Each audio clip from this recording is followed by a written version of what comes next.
খাটির মধ্যে আজকে নতুন ডিজাইন নিয়ে আবার চলে এসেছি তোমাদের কাছে।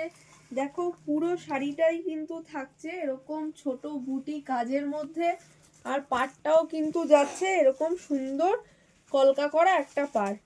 এই দেখো এই চলে যাচ্ছে শাড়ির পাড়, আর পুরো শাড়িতেই কিন্তু থাকছে এরকম বুটি করা। চলো এবার ব্লাউজ আঁচলটা একটু দেখাই। এই চলে যাচ্ছে কিন্তু শাড়ির আঁচল, পুরো আঁচলটাই কিন্তু এরকম কাজ থাকছে। আর সাথে তোমরা যে ব্লাউজ পিসটা পাবে শাড়িটা, সেটাতেও কিন্তু পুরো বুটি থাকবে, সাথে কিন্তু এরকম পাড়ও পেয়ে যাবে তোমরা ব্লাউজ পিসে। চলো এবার শাড়ির কালারগুলো দেখাই। ফার্স্টেই আমি দেখাচ্ছি নিয়ন গ্রিন একটা কালার।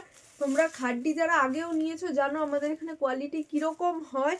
এই যে এই যাচ্ছে কোয়ালিটি, জাস্ট একদম হালকা লাইট ওয়েট। ফার্স্টেই যাচ্ছে একটা নিয়ন কালার। নেক্সট যে কালারটা দেখাবো একদম রেড কালার, যেহেতু বিয়ে বাড়ির সিজন এখন দুটো রেড আনা হয়েছে, দুজন পাবে রেড। নেক্সট যাচ্ছে একটা ফিরোজা কালার, তারপরে থাকছে আবার একটা রেড কালার, তারপর থাকছে খুব সুন্দর মিষ্টি একটা ওয়াইন কালার, তারপর যে কালারটা যাচ্ছে একটা ম্যাজেন্টা কালার।